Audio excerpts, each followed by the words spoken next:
अस्सलाम स्टूडेंट्स, तो आज हम स्टार्ट करेंगे क्लास 9 बुक फिजिक्स का chapter number 1 nature of physics और साइंस की एक्सरसाइज का portion B that is short question.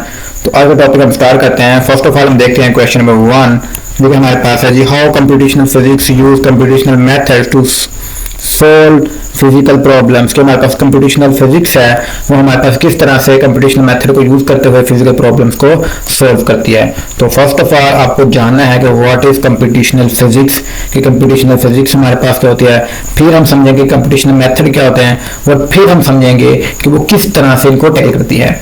तो मैं बता दूं कि कंप्यूटेशनल फिजिक्स हमारे पास वो फिजिक्स की ब्रांच है या फिजिक्स का वो पोर्शन है जिसके अंदर हम अपनी जितनी भी रिसर्चेज होती हैं, जो प्रोजेक्ट्स हैं, उनको करते हैं। मैं एग्जांपल लूं कि मुझे बनानी है एक गाड़ी बनानी है, ठीक है। अब मुझे क्या करना है, एक ईवी कार बनानी जो कि इलेक्ट्रिक कार है। अब मैंने उसकी स्पेसिफिकेशन है जो डिजाइन कर ली, या इसको मैं और शॉर्ट लेके आऊं तो मुझे एक सोलर सेल बनाना है, ठीक है। ये एक सिंपल एग्जांपल था कि आपको ज्यादा क्लैरिटी आ जाएगी। तो अब सोलर सेल क्या है, जो लाइट लेगा और मुझे इलेक्ट्रिसिटी जनरेट करके देगा, जैसे सोलर पैनल आपके घर में होते हैं। एक न्यू मटेरियल पर सर्च किया मैंने जो पहले यूज है उससे हट के। अब मैंने मटेरियल लिया है, उसको मैंने पहले जो है पाकिस्तान से मिलेगा नहीं, अगर मिलेगा तो मुझे बाहर से लेना पड़ेगा। वो मटेरियल को मैं लेके आया, अब मैंने उसकी जो थी कॉस्ट बर्दाश्त की, फिर मैंने उसके ऊपर टेस्टिंग की, करते हुए मेरे से खराबी पैदा होगी, है ना। तो मेरे पास बार बार मुझे इस्तेमाल करनी पड़ेगी, रिन्यू करना पड़ेगा, फिर और मेरे पास जो मसले वहां पर पैदा होंगे तो उनको भी टैकल करना मेरे लिए जो है प्रैक्टिकली फास्ट स्टार्टिंग में मुश्किल होगा। तो इस तरह क्या है कि हम लोग जो हैं वो कंप्यूटर सॉफ्टवेयर का यूज करते हुए उन मटेरियल की क्रिएशन करते हैं सॉफ्टवेयर के अंदर, 3D मॉडल्स के अंदर, जिसे स्टिमुलेशन का नाम देता है। तो उन स्टिमुलेशन को जो है हम लोग एज ए मटेरियल बिहेवियर सारा प्रॉपर्टीज देते हैं by using the algorithms, programs का यूज करते हुए, जो कि रियलिटिक जो हमारे पास रियलिस्टिक जो है मटेरियल होता है, या जो जितने भी प्रोडक्ट्स हैं उसी की तरह वो बिहेव करते हैं। लाइक अपने मोबाइल फोन, गाड़ियां हैं, एटॉमिक बॉम्ब्स हैं, मिसाइल्स हैं, आपके स्पेस क्राफ्ट्स हैं, आपकी स्पेस के बारे में कोई भी प्लेनेट है, सैटेलाइट है, एवरीथिंग जो है उसी तरह से वर्क, क्योंकि हम उनके अंदर तमाम की तमाम प्रोग्रामिंग वो कोडिंग उसी तरह से इंटीग्रेट करते हैं जिस तरह की उसकी रियलिस्टिक प्रॉपर्टीज होती हैं। तो इसमें जो रिसर्च में फायदा क्या होता है कि अगर आपको कहीं मसला आ रहा है, कहीं पे आपकी जो आपने बिल्डिंग की थी या उसे मॉडिफाई किया था, अगर उसमें गलती आई तो आपको सॉफ्टवेयर के जरिए उसको जो है दोबारा से रीन्यू कर सकते हैं, उसे रिक्रिएशन कर सकते हैं। तो इससे आपका टाइम भी बचता है और आपके जो एक्सपेंस थे वो बच गए। उसके अलावा कि आपको जो परमिशन लेनी पड़ती है लाइक कुछ सेंसिटिव मटीरियल पर रिसर्च करने के लिए, तो उससे भी आपकी जो है बचत हो जाती है। और ये एक ईजी वे है आपकी रिसर्च को जो है बिगिनिंग पर देखने के लिए। हाँ, बाद में आपकी जो रिसर्च हो जाए उसके बाद उसको प्रैक्टिकल भी करके देख सकते हैं, वहां पर जो आपके जो खराबी के चांसेस वो कम हो जाते हैं। लाइक आप मसाइल के ऊपर वर्क करें तो हर दफा मसाइल नहीं बनाएंगे, आप पहले उसको जो है कंप्यूटेशनल फिजिक्स में थ्योरेटिकली जो है उसको वर्क करेंगे, उसके ऊपर पूरी एनालाइजेशन करेंगे। जब रिपोर्ट बन जाएगी फाइनलाइजेशन की, हाँ कि मेरा प्रोजेक्ट प्रॉपर्ली वर्क कर रहा है, फाइनल आप उसको प्रैक्टिकली जो है करके देखेंगे। तो इन शॉर्ट कि हमारे पास कंप्यूटेशनल फिजिक्स क्या होती है कि जहां पर हम नंबर्स का न्यूमेरिकल वगैरह मैथमेटिकली कैलकुलेशन करके सिमुलेशंस और सॉफ्टवेयर का यूज करते हुए हम लोग फिजिकल रिसर्च करते हैं, फिजिकल प्रॉब्लम को सोल्व करते हैं, वो हमारे पास ब्रांच होती है, कंप्यूटेशनल ब्रांच होती है। अब हम चलते हैं अपने जो है क्वेश्चन के आंसर की तरफ और इसको देखते हैं कि यहाँ पर उसने एक्सप्लेन किया गया हुआ है। तो कहता है computational physics use numerical methods and computer simulations to solve physical problems that difficult और इम्पॉसिबल टू सॉल्व एनालिटिकली। हम कंप्यूटर फिजिक्स में क्या करते हैं, उन प्रॉब्लम्स को सॉल्व करते हैं, किनको यूज करते हुए, न्यूमेरिकल मेथड्स को कैलकुलेशंस करके, और कंप्यूटर सिमुलेशंस जैसे बताया 3D मॉडल्स को यूज करते हैं टू सॉल्व फिजिकल प्रॉब्लम को सॉल्व करने के लिए। दैट आर डिफिकल्ट और इम्पॉसिबल, जो कि बहुत ज्यादा मुश्किल होते हैं सॉल्व करना एनालिटिकली, उनको एनालिटिकली हम जो है सॉल्व करना मुश्किल होता है। एनालिटिकली क्या हमारे पास, जैसे मैंने बताया एटॉमिक बम को, मिसाइल को, बताया सोलर सेल पर वर्क कर रहा हूं तो मुझे वैसे जो चीज सारा एक्सपेंस बर्दाश्त करना पड़ेगा, मेरे लिए थोड़ा मुश्किल होगा। तो फिजिक्स के अंदर हमारे पास, साइंस के अंदर ये जो फील्ड है कंप्यूटेशनल फिजिक्स की, ये बहुत जो है बेहतर वो हमारे पास एक इंपॉर्टेंट किरदार अदा कर रही है। These methods involves breaking down the complex problems into smaller and more manageable parts and using algorithms to approximate solutions। तो इसमें क्या होता है, हम जो प्रॉब्लम्स है उसको जो है पोर्शन के अंदर डिवाइड करते हैं और प्रॉपर इंटीग्रेशन करके एल्गोरिथम की जो है अप्रोक्सीमेशन जो सोल्यूशन होता है उसको उसको फाइंड आउट कर लेते हैं। तो इन शॉर्ट कंप्यूटेशन फिजिक्स जो है वो हमारे पास नंबर्स और कंप्यूटर सिमुलेशन को यूज करते हुए उनको जो है पोर्शन के अंदर डिवाइड करके स्टेप बाय स्टेप जो है वो जो हमारी प्रॉब्लम्स होती हैं, हमारे जो इश्यूज आ रहे हैं फिजिकल प्रॉब्लम्स, ठीक है, उनको टैकल करती है और हमारे पास जो फाइनल रिजल्ट अप्रोक्सीमेशन हमें देती है। ठीक है, तो आई होप आपको जो है क्वेश्चन नंबर 1 का जो कंसेप्ट है वो समझ आ गया होगा। नेक्स्ट हमारे पास क्वेश्चन नंबर 2। क्वेश्चन में कहता है जी what does particle physics studies regarding as a fundamental particles and the forces acting upon them. तो जो पार्टिकल फिजिक्स है वो हमारे पास किस तरह से जो रिगार्डिंग आती है फंडामेंटल पार्टिकल्स की और उसमें कौन कौन सी फोर्सेस इन्वॉल्व होती हैं। तो फर्स्ट ऑफ ऑल मैं बता दूं कि पार्टिकल फिजिक्स क्या होती है। तो पार्टिकल फिजिक्स की उस ब्रांच कहते हैं जिसके अंदर हम पार्टिकल्स की स्टडी करते हैं। ठीक है, अब पार्टिकल्स क्या होते हैं, हमारे पास जो मैटर है, ठीक है, everything which having a mass and occupies space और volume is known as matter. हर वो चीज जो वजन रखती है और जगह घेरती है वो मादा कहलाती है। अब उसके अंदर क्या होते हैं, हमारे पास मॉलिक्यूल्स एटम होते हैं। अब एटम के अंदर क्या होता है, जो हमारे पास इसका एक एटम है उसके अंदर जो पार्टिकल पाए जाते हैं, द मोस्ट कॉमन पार्टिकल बताऊं तो आपने पढ़े होंगे इलेक्ट्रॉन, प्रोटॉन और न्यूट्रॉन होते हैं। अब पार्टिकल फिजिक्स जो है उनको फर्दर जो है स्टडी करती है, उनकी इंटरनल जो एनर्जीज हैं उनमें जो जिस तरह हमारे पास जो है मैटर के अंदर मॉलिक्यूल्स पाए जाते हैं, एटम पाए जाते हैं, इसी तरह से हमने देखा कि एक एटम के अंदर इलेक्ट्रॉन, प्रोटॉन और न्यूट्रॉन पाए जाते हैं। इसी तरह से जो पार्टिकल फिजिक्स है वो फिजिक्स की वो ब्रांच है जो उन पार्टिकल्स के अंदर मौजूद जो सिस्टम है, जो सिस्टमेटिक है, जो स्ट्रक्चर है, जो एनर्जी लेवल्स है उनको स्टडी करती है। और नंबर 2 पे पूछा गया है कि वो फोर्सेस बतानी है जो हमारे पास मैटर के दरमियान लग रही हैं। तो फर्स्ट ऑफ ऑल हम चलते हैं जी अपने क्वेश्चन की तरफ कि कहता है जी particle physics studies the fundamental particles that make up matter. कि हमें पता है कि पार्टिकल फिजिक्स में क्या कहते हैं, हम लोग स्टडी करते हैं किस चीज की, उन पार्टिकल्स की जो कि मैटर को बना रहे हैं। And the forces that governing there interaction, तो उन फोर्सेस को जो कि उसकी जो इंटरेक्शन हमको बना रही है जिसकी वजह से वो जो पार्टिकल्स हैं, जो मैटर है वो स्टेबल फॉर्म में पाया जाता है। अब this include particles quarks, electrons and bosons. तो उसने कहा कि जो हमारे पास पार्टिकल के अंदर जो इंक्लूडेड आगे जो हमारे पास एनर्जीज हैं, ये पार्टिकल्स हैं, वो हमारे पास कौन कौन से हैं, वो क्वार्क्स हैं, इलेक्ट्रॉन्स हैं और हमारे पास बोसॉन्स हैं। अब ये इनमें डिफरेंस क्या है, ये 3 नाम लिए। तो फर्स्ट ऑफ ऑल हमारे पास था क्वार्क्स। अब क्वार्क्स हमारे पास क्या है, ये हमारे पास एक कैटेगरी है, ठीक है, बिल्डिंग ब्लॉक कह सकते हैं। बिल्डिंग ब्लॉक किस चीज का है, ये हमारे पास प्रोटॉन न्यूट्रॉन का है, यानी कि आपको न्यूक्लियस में पाए जाने वाले प्रोटॉन और न्यूट्रॉन है, एक्चुअली उसका बिल्डिंग ब्लॉक क्या है, क्वार्क्स, यानी कि वो क्वार्क्स से मिलकर बने होते हैं, जिसमें हमारे पास अप क्वार्क्स होते हैं, डाउन क्वार्क्स होते हैं, चार्म होते हैं, स्ट्रीम होते हैं, लेफ्ट और टॉप और बॉटम होते हैं। तो हमारे पास 6 तरह के क्वार्क्स होते हैं। कौन कौन से बताया मैंने, टॉप, डाउन, ठीक है, हमारे पास हो जाते हैं चार्म एंड स्ट्रीम, और हमारे पास जो लास्ट में बताए वो बताए मेरे पास क्या है, down and bottom, up, down, charm, strange, top और बॉटम। तो ये 6 तरह के हमारे पास जो है वहां पर क्वार्क्स पाए जाते हैं जिनसे मिलके जो है हमारे पास जो है वो प्रोटॉन और न्यूट्रॉन बनते हैं। नंबर 2 पे बात की हमने यहाँ पर इलेक्ट्रॉन्स की। तो इलेक्ट्रॉन्स हमारे पास क्या होते हैं, ये हमारे पास है न्यूट्रिनोस और इलेक्ट्रॉन। जो आपके इलेक्ट्रॉन्स होते हैं वो हमारे इलेक्ट्रॉन से मिलके बने होते हैं। ये उनका बिल्डिंग ब्लॉक है। किसका बिल्डिंग ब्लॉक है, ये इलेक्ट्रॉन और न्यूट्रिनोस का। अब न्यूट्रिनोस ये एंटी पार्टिकल है जो कि हमारे पास जो है एटम के अंदर पाया जाता है।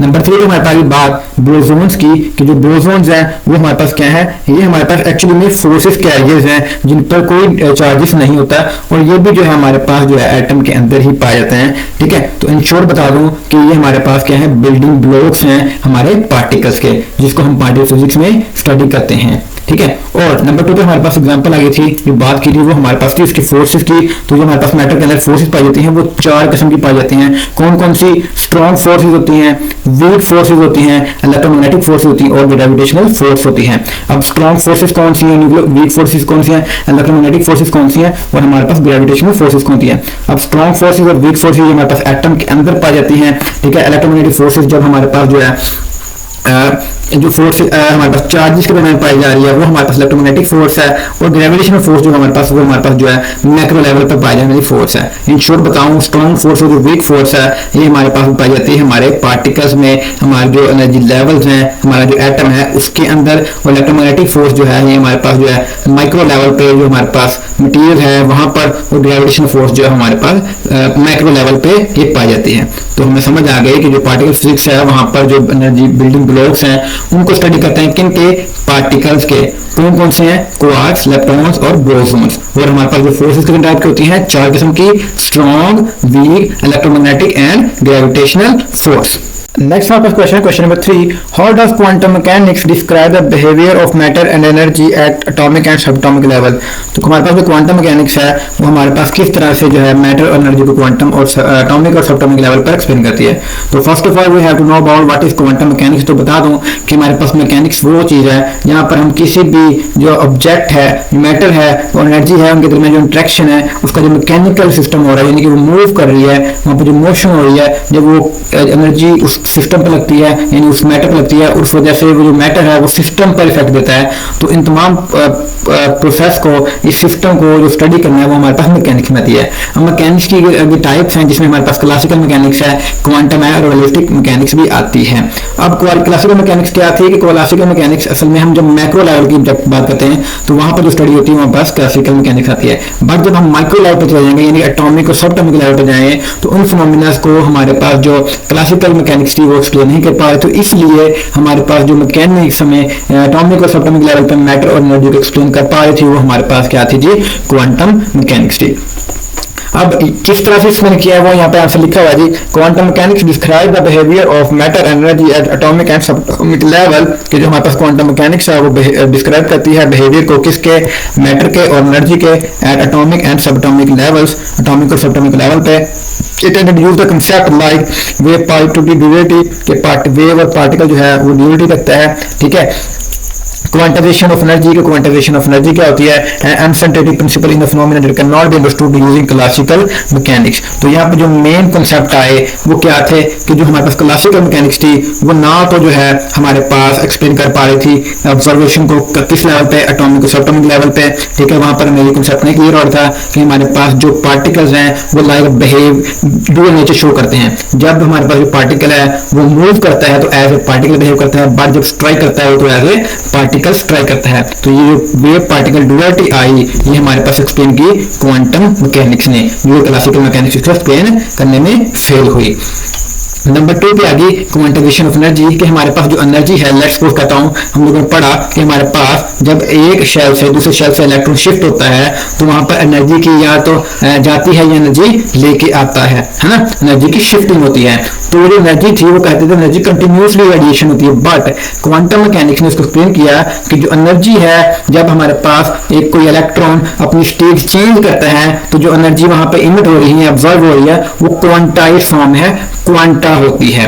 तो जिसको जो है क्लासिकल मैकेनिक्स जो थी एक्सप्लेन करने में फेल हुई।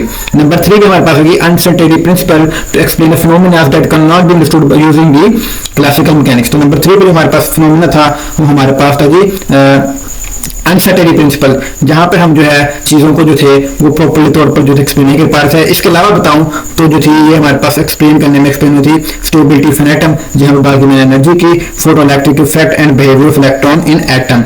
तो इन शॉर्ट बताऊं कि हमारे पास वो फिनोमेना जिनको जो थी क्लासिकल मैकेनिक्स जो थी वो बेहतर अंदाज से या उनको एक्सप्लेन ही नहीं कर पाई, उनमें हमें हेल्प किया किसने, क्वांटम मैकेनिक्स ने, जहां पर हमने वो एक्सप्लेन किया जी वेव पार्टिकल ड्यूटी का कांसेप्ट लेके आए, क्वांटाइजेशन का कांसेप्ट लेके आए, और जो अनसर्टेनिटी आ रही थी मेजरमेंट के अंदर, कैलकुलेशंस के अंदर, एनर्जी की, मोमेंटम की, ठीक है, तो उनको किसने एक्सप्लेन किया, क्वांटम मैकेनिक्स में। तो आई होप आपको कांसेप्ट इसका क्लियर आउट हो चुका होगा।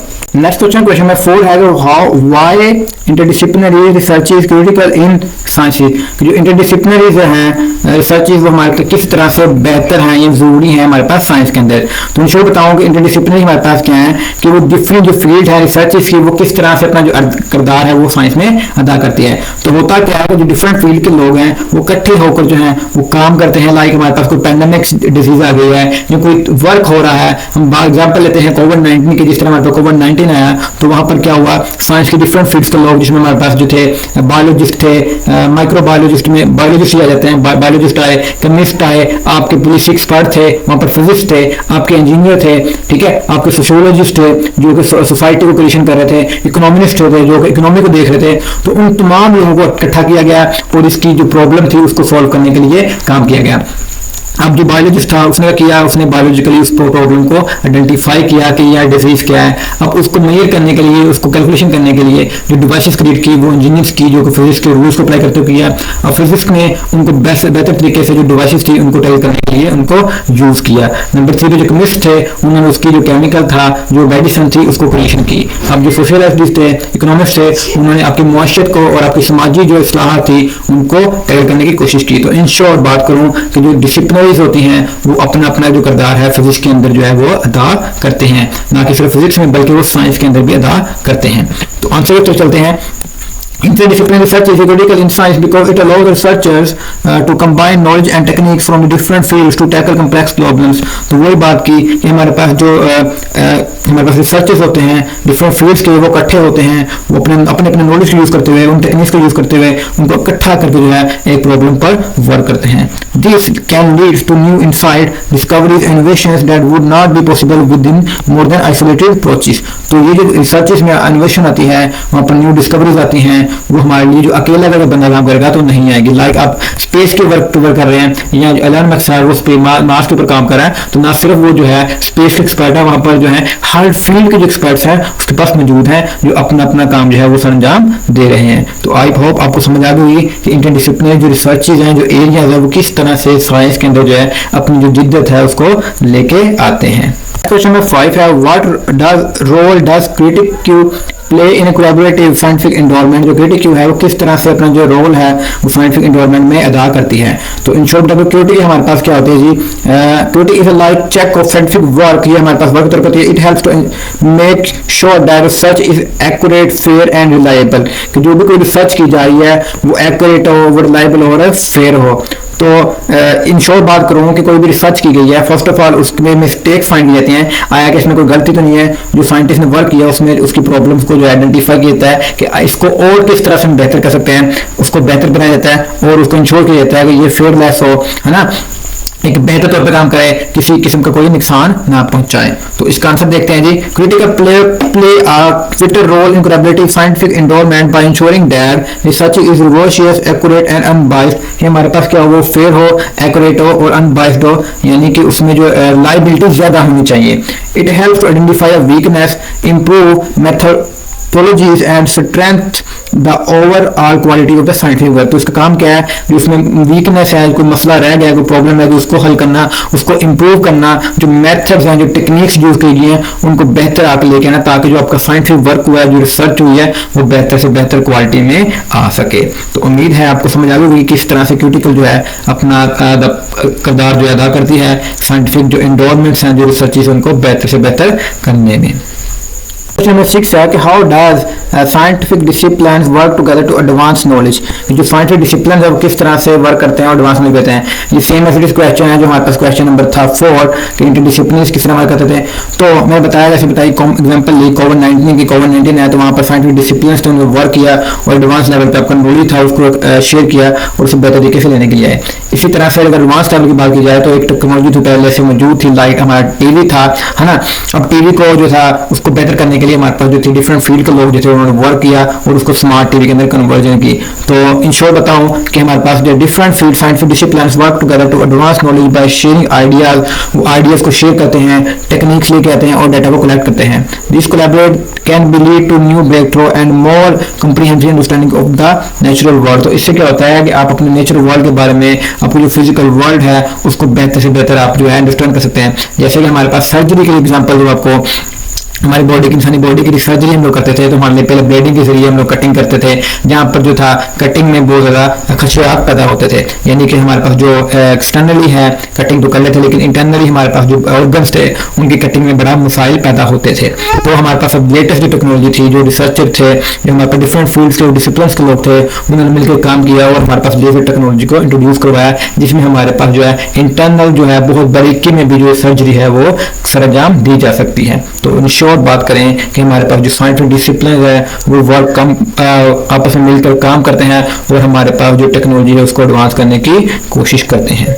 नेक्स्ट हमारा क्वेश्चन नंबर 7 है कि what distinguish science from technology and engineering. जो साइंस है वो किस तरह से टेक्नोलॉजी और इंजीनियरिंग से डिफरेंस है। तो first of all we have to know about कि साइंस हमारा करती है, साइंस हमारा फोकस करती है नेचुरल वर्ल्ड को स्टडी करने के लिए, यानी कि कोई भी जो चीज़ है, लाइक मैंने बताया कि जब इंसान दुनिया में आया तो उसने देखा कि उसके गिर्द बहुत सारी चीज़ें रूलमा हो रही हैं, लाइक उसने सूरज का निकलना देखा, ग्लोब बना देखा, आंधी तूफान, चांद, तारे, उसने अपनी बॉडी को देखा, उसने जानवरों को देखा, तो इन तमाम चीज़ों को देखा, उसने ऑब्जर्व किया कि कैसे हो रही हैं, उनको ऑब्जर्वेशन करके एक्सपेरिमेंट किया और कुछ थ्योरीज दी। तो ये तो काम है कि हमारे पास किसी भी नेचुरल वर्ल्ड के बारे में कुछ चीज़ को ऑब्जर्व करना, उसमें एक्सपेरिमेंटेशन करना और उसके बारे में हमने लॉ देना, अपने थ्योरीज देना और उनके ऊपर कुछ प्रिंसिपल बना देना कि ये काम कुछ इस तरह से सर अंजाम दे रहा है। तो ये सारा का सारा काम किसमें होता है, साइंस के अंदर होता है। अब टेक्नोलॉजी क्या होती है, टेक्नोलॉजी हमारे पास होती है कि हम लोग जो हमारे पास साइंस थी, मौजूदा जो डेवलपमेंट थी, जो हमारे पास टेक्नोलॉजी जो हमारे पास रूल्स हैं उनको यूज़ करते हुए अपने लिए जो प्रॉब्लम्स हैं उनको सोल्व करना और जो इंसानी नीड्स हैं उनको पूरा करना, वो हमारे पास क्या होता है, टेक्नोलॉजी होता है। अब इंजीनियरिंग क्या है, इंजीनियरिंग एक ऐसी डिसिप्लिन है, एक ऐसी कह सकते हैं फील्ड है कि ब्रांच है जो साइंस, जो हमारे पास साइंस मौजूद है प्रिंसिपल उनको और उस टाइम मौजूद टेक्नोलॉजी है उनको यूज़ करते हुए आपके लिए जो डिवाइसेस, आपके लिए जो मशीन्स हैं, आपके जो सिस्टम्स हैं वो क्रिएट करते हैं, वो हमारे पास कहलाते हैं इंजीनियर्स कहलाते हैं। तो इन शॉर्ट पता चल गया कि हमारे पास जो साइंस है वो हमारे पास ऑब्जर्वेशन यानी एक्सपेरिमेंट का नाम है, टेक्नोलॉजी उस टाइम मौजूद नॉलेज को यूज करने का नाम है, ठीक है, प्रॉब्लम सॉल्व करने, और जो इंजीनियर्स हैं वो आपके लिए उन चीज़ों को साइंस और टेक्नोलॉजी यूज करते हुए आपके लिए गैजेट्स बनाते हैं। तो अब हम पढ़ते हैं इनको वन बाय वन और स्टडी करते हैं। जैसे लिखा हुआ है science focusing on understanding the natural world through the observation, experiment and theories. तो इसका काम क्या है, ऑब्जर्वेशन करना, एक्सपेरिमेंट करना और थ्योरीज को बनाना। अब नंबर 2 पे बात करें जी टेक्नोलॉजी की। Technology involve the application scientific knowledge to create tools and products that solve the problems and meet human needs. तो ये काम करता है कि वो साइंस का नॉलेज यूज करते हुए आपके लिए प्रोडक्ट्स, आपके लिए जो प्रॉब्लम सॉल्व करने के लिए वो चीज़ों को बनाता है ताकि इंसानी जो नीड्स है उसको पूरा कर सके। अब जो टेक्नोलॉजी में जो चीज़ें बनाता है वो कौन होता है, असल में वो इंजीनियर होता है जो साइंस और टेक्नोलॉजी को यूज करते हुए ये मुफ्त मौजूद जो चीज़ें हैं उनको कंबाइन करके जो चीज़ बनाता है वो बनाता है इंजीनियरिंग की डिसिप्लिन में आता है। तो engineering is a discipline that combines science and technology to design and build structures, machines and systems। तो इसका काम करता है कि टेक्नोलॉजी को यूज़ करते हुए जो उस टाइम मौजूद चीज़ें हैं उनको यूज़ करते हुए जो है वो हमारे लिए जो मशीनें, हमारे लिए स्ट्रक्चर्स, हमारे लिए जो सिस्टम बनाता है वो कौन होता है, इंजीनियर होता है। ठीक है, तो आई होप आपको ये क्वेश्चन नंबर 7 की समझ आ गई हुई। नेक्स्ट हमारे पास क्वेश्चन है question number 8, how does technology apply the scientific knowledge. कि टेक्नोलॉजी वो किस तरह से साइंटिफिक नॉलेज को जो है वो अप्लाई करती है। तो technology apply scientific knowledge to create new tools and processing that enable further scientific researches and discoveries. तो टेक्नोलॉजी होती है वो साइंटिफिक नॉलेज जो हमारे पास पहले से मौजूद है उसी को यूज करते हुए हमारे लिए जो है या तो पहले से मौजूद जो सिस्टम था उसको मॉडिफाई करती है या हमारे लिए न्यू टूल्स मिलती है एंड प्रोसेसिंग एनेबल रिसर्चेस ताकि हम जो आने वाली जो रिसर्च है उसको बेहतर से बेहतर कर सकें। For example advance microscope and telescope allow the scientist to observe phenomena at smaller and large scale. तो पहले हमारे पास क्या था, हमारे पास सिंपल माइक्रोस्कोप था, इस टाइम हमारे पास इलेक्ट्रॉन माइक्रोस्कोप मौजूद है जो कि इलेक्ट्रॉन तक के जो पार्टिकल्स हैं वहां तक के बिहेवियर को स्टडी कर पा रहा है। तो इन शॉर्ट बात करूंगा जो टेक्नोलॉजी है वो साइंटिफिक नॉलेज को यूज करते हुए जो पहले से मौजूद चीजें हैं, जो नई चीजें आ रही हैं उनको बेहतर से बेहतर बनाने की कोशिश करती है ताकि वो जो है इंसानी नीड्स को, जो हमारी जो रिक्वायरमेंट्स हैं उनको बेहतर तरीके से जो है वो गो थ्रू करवा सके। और नेक्स्ट क्वेश्चन हमारे पास क्वेश्चन नंबर 9 है, that is in what way does engineer differ from the science. जो इंजीनियरिंग है वो किस तरह से साइंस से डिफरेंस। तो मैंने बताया कि इंजीनियरिंग हमारे पास क्या होती है, जो हमारे पास साइंस और टेक्नोलॉजी को यूज करते हुए चीजें बनाती है वो हमारे पास इंजीनियर होते हैं। उनका प्राइमरी गोल होता है कि वो प्रॉब्लम्स को सॉल्व करे, और साइंस हमारे पास क्या है, वो अंडरस्टैंडिंग है किस चीज की, ऑब्जर्वेशन की, जो हमारा नेचुरल वर्ल्ड है उस चीज की। तो कहते हैं both and science engineering involves problem solving and innovation. इनका काम तो सेम ही है but they are different in primary goals. इनका प्राइमरी गोल डिफरेंट होता है। Science seeks to understand the natural world, उसका काम है नेचुरल वर्ल्ड को स्टडी करना है, while engineering focusing on the designing and building practical solutions to human problems, तो जिसका काम है वो हमारे पास क्या है, डिजाइन करना, बिल्ड करना, क्या practical solutions, devices, gadgets, machines, किसके लिए, जो हमें रिक्वायर्ड है ह्यूमन प्रॉब्लम्स को सॉल्व करने के लिए। तो ये थे हमारे पास शॉर्ट क्वेश्चंस जिसके अंदर हमने देखा वन बाय वन तमाम क्वेश्चंस को। फिर भी किसी को डाउट रह गया हो तो आप कमेंट सेक्शन में जाके जरूर पूछिएगा। इसके जो पीडीएफ नोट्स है उसका जो लिंक है आपको डिस्क्रिप्शन के अंदर मिल जाएगा। तो वीडियो अच्छी लगी हो तो उसके बारे में फीडबैक जरूर दीजिएगा। हमारी हमेशा कोशिश होती है कि आपके लिए बेस्ट से बेस्ट वीडियो लेक्चर लेके आए। तो आज के लिए इजाजत दीजिए, अल्लाह हाफिज।